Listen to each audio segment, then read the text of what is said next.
everybody. I'm here with Tope Awotona, the founder of Calendly. Thanks for joining us. Thanks for having me. And a recent cover star of Forbes magazine. We love having this. This is amazing. It's been great to be on the cover. So I love startup stories, and I want to just start with you and talking about grit and talking about betting on yourself, burning all the boats behind you, and trying to start something.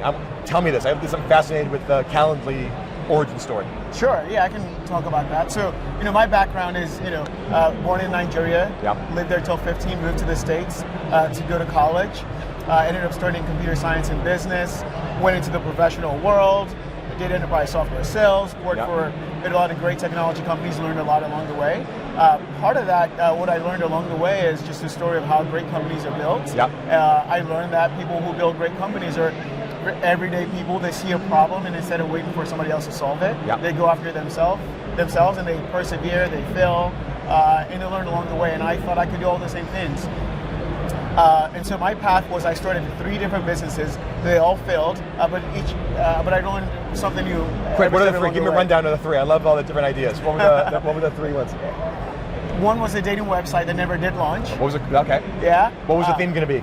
It was going to be. It was just going to be a dating website. So my eventual goal was to then have sort of like niche dating websites. So have a general one that's more horizontal, and then maybe have one for sort of different niches. Background. Okay, cool. And then I started a couple of e-commerce businesses. One was in the business of selling projectors. The other was home and garden equipment. And both failed. I had no interest in those businesses. They were low margin, and so. After those failures, I kept working at my main job, and while I was at that job, a meeting request. You were in software sales, right? I was in software sales. I had a meeting that I needed to schedule. It took way too many days and way too many emails to get it done. I became frustrated. Researched different options on the market. Some did exist on the market, but I thought they were really not. I thought they weren't really thinking big about really what the opportunity was, and that's how the story Calendly was born. I became so obsessed with the idea that I rated my 401k, rated my bank account, took out some loans. I did all the things they tell you not to do, and I put it all on what is now Calendly, and very quickly that investment and that bet paid off. What made you said you were so confident in the idea or so obsessed? Like just how did that get in your head? Like what made you think like, okay, this after 3 failed startups, you're like, I'm gonna take everything and put it on this. Like what made you so sure that it was gonna work or the world needed this? So I think 1, I'm an internal optimist. 1, and I think 2, I felt like I learned a lot from my failures about everything I should have done better. And one of the things I never did do well with the first 3 startups is I didn't do a lot of there was a lot of bias in my research. Right? So I sort of went in with an idea of what I wanted to build, and I let there's a lot of confirmation bias in my research, and so I ended up building businesses to solve problems that didn't really exist. The opposite happened with Calendly. I actually experienced this problem, and oh, by the way, I spent most of my professional career in scheduling meetings, so I knew a lot about meetings. I knew a lot about software. I have worked for a lot of different software companies. So it's a combination of, 1, I did a lot of thorough research, and a lot of thorough unbiased research, and I knew a lot about the problem, and that's why I think Calendly was different. So you come from sales, and your Calendly grows. It's like grows virally in a way. Like what was kind of your marketing secret or growth hacking secret to catch traction, to really catch that virality to Calendly? Really good question. It's a combination of 1. I had a very fortunate thing happen when we first launched Calendly, which is that I actually ran out of money. The product was ready, but I ran out of money to build payments into the product. So by default, the product became free, and it grew really, really fast. And so seeing how the product grew, it really gave me a really good idea just to make the basic product free, which combined with the virality of the product, so you have a product that's easy to get started, and then every time you use it, you introduce other people to it. Led us to create a freemium business model, which just accelerated that virality. I love that. It's kind of like accidental freemium. That's funny.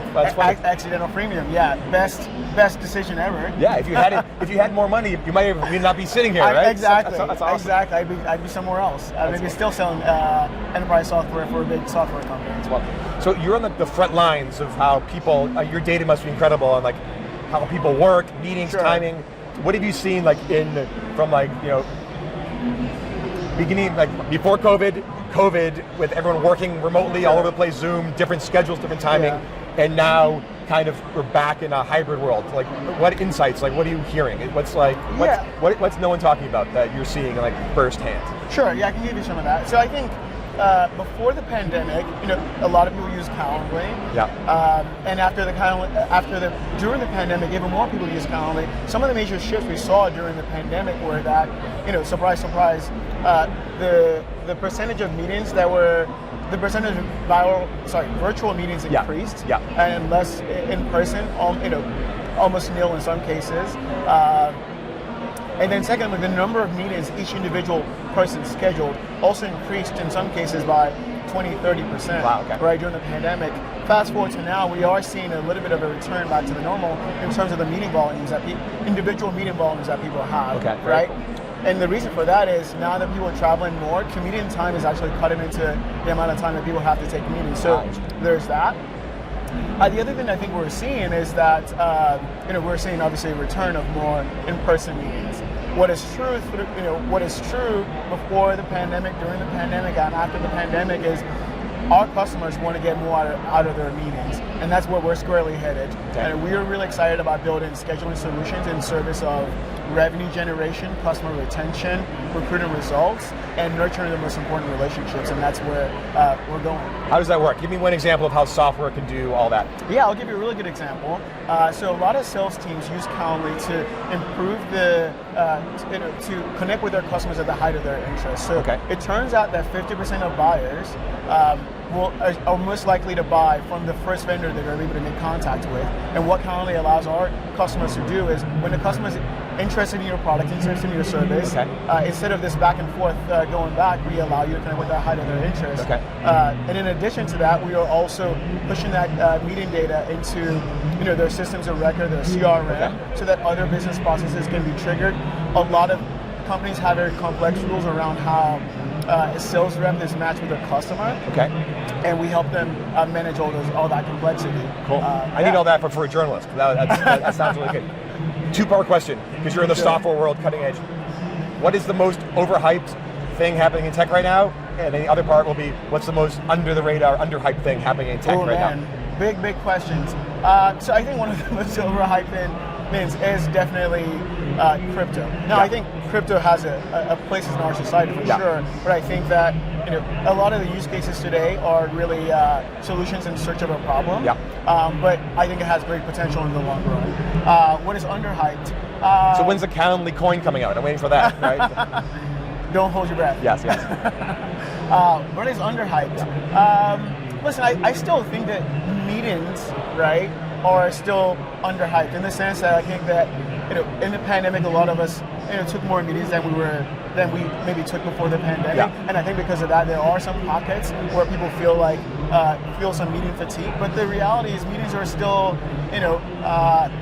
sort of like the first step in many important moments in our personal and professional lives. When you get that dream job, it usually starts with an interview, which is a meeting. So I think what we're really excited about is how can we allow the world and our customers to get the most out of the meetings they do actually schedule. Awesome. One more question. We're in the middle of a raging bear market.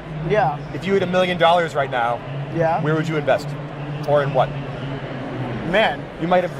I know you might be a little light right now. You don't mind to have $1 million on you, but But where would you? I definitely don't have $1 million on me. So thanks for clarifying that.